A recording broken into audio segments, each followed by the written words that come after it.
Gold trusted gold buyers. మీరు తాకట్టు పెట్టిన బంగారాన్ని విడిపించి ఈ రోజు ఉన్న మార్కెట్ ధరకు కొనబడను. ఒక ఆస్పైరింగ్ యాక్టర్కి, ఇప్పుడు మీరు కాస్టింగ్ డైరెక్టర్ అని చెప్పారు కదా, ఒక ఆస్పైరింగ్ యాక్టర్కి ఇండస్ట్రీలో ఎంటర్ అవ్వాలి అంటే మీరు ఇచ్చే టిప్స్ ఏంటి? టిప్స్ అనేది పర్టికులర్గా వెన్ నా యాజ్ ఏ కాస్టింగ్ డైరెక్టర్ ఏదైనా పోస్ట్ పెట్టాను అనుకోండి, చాలా ప్రొఫైల్స్ వస్తాయి. సో నేను చూసేది ఏంటంటే అండి, ఆర్టిస్ట్ ప్రజెంటేషన్ ఎలా ఉందని చూస్తాను.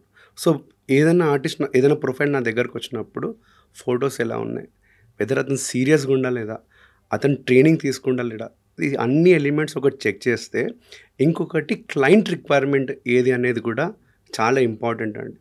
వెదర్ ఈ ప్రొఫైల్ ఆ క్లయింట్కి మ్యాచ్ అవుతుందా లేదా చూసి we will forward to client అండి. అలాగే అండ్ ఏదైతే మీరు క్వశ్చన్ అడిగారో, ఫిక్స్ లైన్ అంటూ ఏం ఉండదండి. So depending upon demand of the client we will forward. But most important ఏంటంటే ఆ ఫొటోస్ చాలా important. When you are sharing, ఏదైనా మీరు కాస్టింగ్ కాల్ వచ్చినప్పుడు, ఏదైనా రిక్వైర్మెంట్ వచ్చినప్పుడు ఆ కాల్కి తగ్గినట్టు మీరు ప్రాపర్గా అప్రోచ్ అవుతారా లేరా. ఒక ప్రాపర్ ఎగ్జాంపుల్ చెప్తాను మీకు. సపోజ్ ఒక కాస్టింగ్ కాల్ వచ్చింది, 20 to 30 years మేల్ ఆర్టిస్ట్ కావాలి. సో మీరు ఆ జోన్లో ఉన్నారా లేదా చెక్ చేసుకోవాలి. 40 years అతను, 50 years అతను, ఆ 20 to 30 yearsలో ఎప్పుడు సెట్ కాదు. సో మీరు చాలా కరెక్ట్గా రిక్వైర్మెంట్కి సెట్ అవుతుర్రా లేదా చూసుకొని పంపించాలి. And most important thing photos అండి. నేను మీకు చాలా ఎగ్జాంపుల్స్ చెప్తాను ఫొటోస్లో. So this is a basic అండి. రైట్. ముందు నేను చెప్తాను దాని గురించి, ఎలాంటి ఫొటోస్ పెట్టాలి, ఏం చేయాలనేది. Right. So this is a basic thing అనమాట. ఇప్పుడు మీరు ప్రొఫైల్ ఫొటోస్ అన్నారు కదా, అంటే అందం చందంగా ఉండి ఒక మంచి లుక్ ఉన్న వాళ్ళకి ఆపర్చునిటీస్ ఎక్కువ ఉంటాయా, లేకపోతే just based on client requirement మీరే ఫిల్టర్ చేసేసి దాన్ని ఆ ప్రాసెస్ ఎలా ఉంటుంది? అందం చందం అనేది చాలా ఇంపార్టెంట్. అండ్ బ్లాంక్ బ్యాలెన్స్ అనేది కూడా ఇంపార్టెంటే. ఎందుకంటే అండి, ఈ ఫిలిం ఇండస్ట్రీలో సోఫార్ ఆర్టిస్ట్కి డబ్బులు ఎప్పుడు వస్తాయి, ఎప్పుడు పెద్ద బ్రేక్ వస్తుంది అనేది it's a big question mark. కొంతమందికి చాలా టైం పడుతుండొచ్చు, కొంతమందికి త్వరగా కూడా రావచ్చు. సో మన దగ్గర ఆ ఫైనాన్షియల్ స్టెబిలిటీ ఉంటే మీకు లాంగ్ రన్లో హెల్ప్ అవుతుంది. So that is very important. But నేనేమంటానంటే, అందం డెఫినెట్లీ యాడ్ అవుతుంది, బట్ నటన చాలా ఇంపార్టెంట్. ఇంకోటి సిన్సియర్ చాలా ఇంపార్టెంట్, పేషెన్స్ చాలా ఇంపార్టెంట్. చాలామంది ఏం చేస్తారంటే, ఇండస్ట్రీ ఊర్లో చెప్తారు మీరు అందంగా ఉన్నారు, మీరు ఇక్కడ వెళ్ళిపోండి, రెడ్ కార్పెట్ వేసి మిమ్మల్ని పిలుస్తారు. నో, అందం ఒక్కటే కాదండి, లక్ చాలా ఇంపార్టెంట్. ఇంకొకటి మీరు అప్రోచ్ అయ్యే విధానం, ఎవరిని అప్రోచ్ అవుతుండ్రు, ఏ ప్రాజెక్ట్కి అప్రోచ్ అవుతారు, ఏ రోల్కి అప్రోచ్ అవుతారు, అది చాలా ఇంపార్టెంట్. అండ్ మోస్ట్ ఇంపార్టెంట్ వచ్చేసి శివరాజ్ గారు, నటన అనేది చాలా ఇంపార్టెంట్. అందం ఒక్కటే సరిపోదు, మళ్ళీ చెప్తున్నాను, నటన, దాని తగినట్టు అభినయం అన్నీ ఉండాలండి. అన్నీ ఉండి మీరు సిన్సియర్గా ట్రై చేస్తే రోల్ తప్పకుండా వస్తుంది. ఇప్పుడు మీరు నటన అంటే యాక్టింగ్ స్కిల్స్ అంటున్నారు కదా, సో థియేటర్ చేసిన వాళ్ళు చాలామంది ఉంటారు అక్కడ, ఓకేనా, వాళ్ళకి ఒక ప్యాషన్ అది, వెళ్ళి క్రాఫ్ట్ నేర్చుకోవాలి, అసలు వెళ్ళి ఏం చేయాలి, ఎలా చేయాలి అనేసి ఒక ఫ్రీ ఫ్లో ఇస్తుంది వాళ్ళకి, గైడెన్స్ అది, రైట్.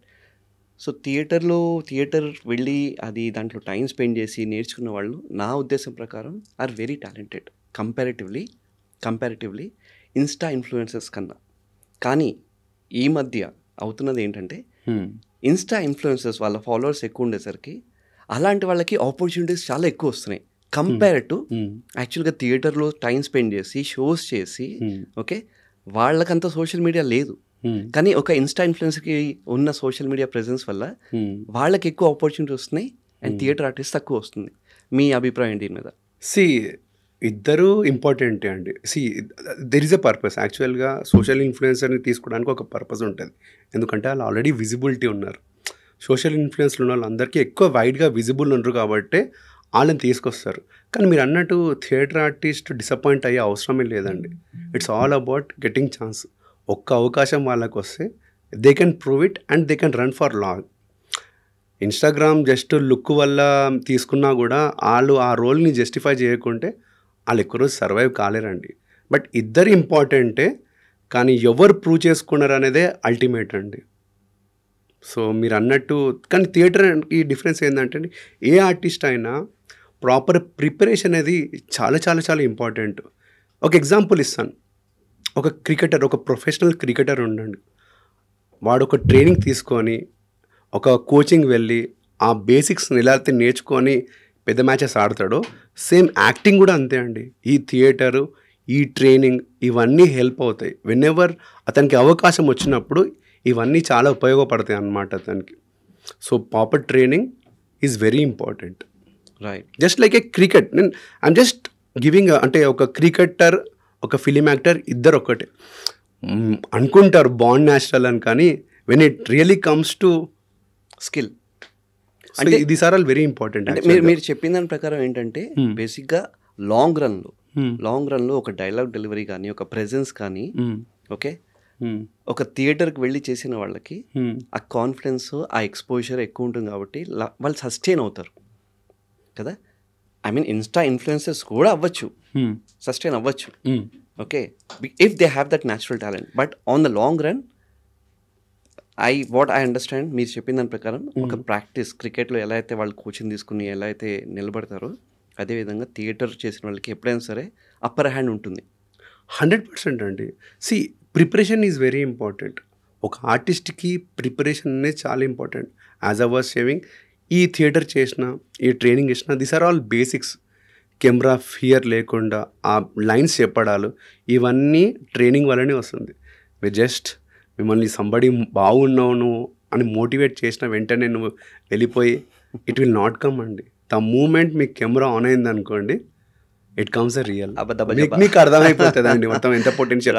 సో ఈ ప్రిపరేషన్ అనేది చాలా ఇంపార్టెంట్. ఏ ఆర్టిస్ట్కి అయినా, ఎవరైనా లైక్ ఆస్పైరింగ్ యాక్టర్ ఎవరైనా ఊర్లలోకి వెళ్ళి వచ్చి మేము యాక్టింగ్ అయిపోతాం, రీల్స్ చేసేసుకొని మేము పెద్ద యాక్టర్ అనేది at will really not work అండి.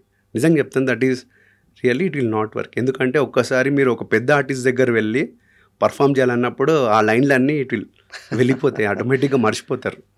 సో ఈ ప్రిపరేషన్ అనేది చాలా ఇంపార్టెంట్ ఈ ఆర్టిస్ట్కి అయినా. మనం ఇనిషియల్గా స్టార్ట్ చేసినప్పుడు మనం ఏమనుకున్నాం అంటే ప్రజెంటేషన్ గురించి అనుకున్నాము. ఓకే, ఒక ఆస్పైరింగ్ యాక్టర్, ఓకే, మనం ప్రొఫైల్ గురించి మాట్లాడుకున్నాం, పోర్ట్ఫోలియో గురించి మాట్లాడుకున్నాం.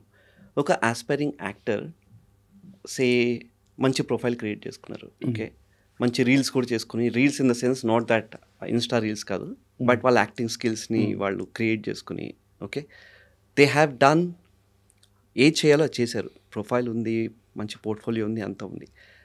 ఏం మిస్ అవుతుంది? ఎందుకనేసి వాళ్ళకి అంత ఛాన్సెస్ రావట్లేదు? Is it just luck? Is it time? Is it contacts, references? ఎక్కడ వాళ్ళు ఆ పాత్లో వెళ్ళట్లేదు అకార్డింగ్ టు యూ? వాళ్ళకి ఆపర్చునిటీస్ ఎందుకు ఎక్కువ రావట్లేదు? ఎందుకో చెప్తాను. నాకు తెలిసి నేను ఫౌజీ షూట్కి వెళ్ళా 1 వీక్, ఓకేనా. నాకు అర్థమైపోయింది ఏంటంటే అది చాలా మటుకు బ్యాక్గ్రౌండ్ ఉంది, కంపెనీ ఆర్టిస్ట్కి వెళ్ళాను. సో నాకు చాలామంది పరిచయం అయ్యారు అక్కడ. ఒక్కొక్కళ్ళ టాలెంట్ చూస్తుంటే అసలు ఫ్యూచర్లో వాళ్ళకి మంచి డైరెక్టర్ కింద పడితే వాళ్ళు దే విల్ షైన్. ఆ వాయిస్ మాడ్యులేషన్ కానీ, ఆ హైట్, పర్సనాలిటీ, డైలాగ్ డెలివరీస్, వాళ్ళు షైన్ అవుతారు. ప్రొఫైల్ ఉంది, అన్నీ ఉన్నాయి వాళ్ళ దగ్గర, ఓకే, కానీ కరెక్ట్ ఆపర్చునిటీ రావట్లేదు. వాళ్ళు సినిమాలో ఉన్నా కూడా బ్యాక్గ్రౌండ్లో ఉంటున్నారు. 60 days కాల్ షీట్ ఇస్తారు, డైలాగ్స్ ఉండవు. నువ్వు హీరోతో ట్రావెల్ అవుతావు, లేకపోతే నువ్వు హీరోయిన్తో ట్రావెల్ అవుతావు, ఇవే రూల్స్. ఎక్కడ తప్పు అవుతుంది? లేకపోతే ఏం చేయాలి వాళ్ళు? తప్పని ఏం లేదండి. See it will take time, అంతే, ఇమ్మీడియట్గా రాదు. సి మీరు అన్నట్టు కొంతమందికి త్వరగా వస్తుంది, కొంతమందికి లేట్ వస్తుంది. అండ్ మోస్ట్ ఇంపార్టెంట్ పాయింట్, ఒక సక్సెస్కి థంబ్ రూల్ ఏంటంటే అండి, మీకు అవకాశం వచ్చినప్పుడు దాన్ని ఎలా మీరు యూజ్ చేసుకుంటారు అనేది చాలా ఇంపార్టెంట్. ఇక్కడ ఒక లక్ ఫ్యాక్టర్. మీరు ఒక మంచి మూవీ చేయాలి, ఆ మూవీ హిట్ కూడా కావాలి. మీరు ఒక మంచి రోల్ చేసినా ఆ మూవీ ఆడకున్నా అది దానికి కొంచెం ప్రాబ్లం. బట్ నేను ఏమంటానంటే, apart from talent, apart from presentation, luck plays a very very very important, especially ఇండస్ట్రీలో అంటారు. తప్పకుండా. నేను ఇంకోటి చెప్తున్నాను, క్రికెటర్స్ కూడా మీరు ఎగ్జాంపుల్ తీసుకుంటే మళ్ళీసారి చాలామంది మంచి మంచి ప్లేయర్స్ ఉన్నారండి క్రికెట్లో. అందరికి ఎందుకు అవకాశం వస్తలేదు? ఎందుకంటే ఇండియా టీంలో ఓన్లీ 11 players-కే ఛాన్స్ ఉంటుంది. హైదరాబాద్ రంజీ ప్లేయర్లో 11 players-కే ఛాన్స్ ఉంటుంది. అంటే దాని అర్థం ఏంటంటే వేరే వాళ్ళు మంచి లేరని కాదు, టైం వస్తుంది. టైం వచ్చినప్పుడు మీరు ప్రూవ్ చేసుకోవాలి.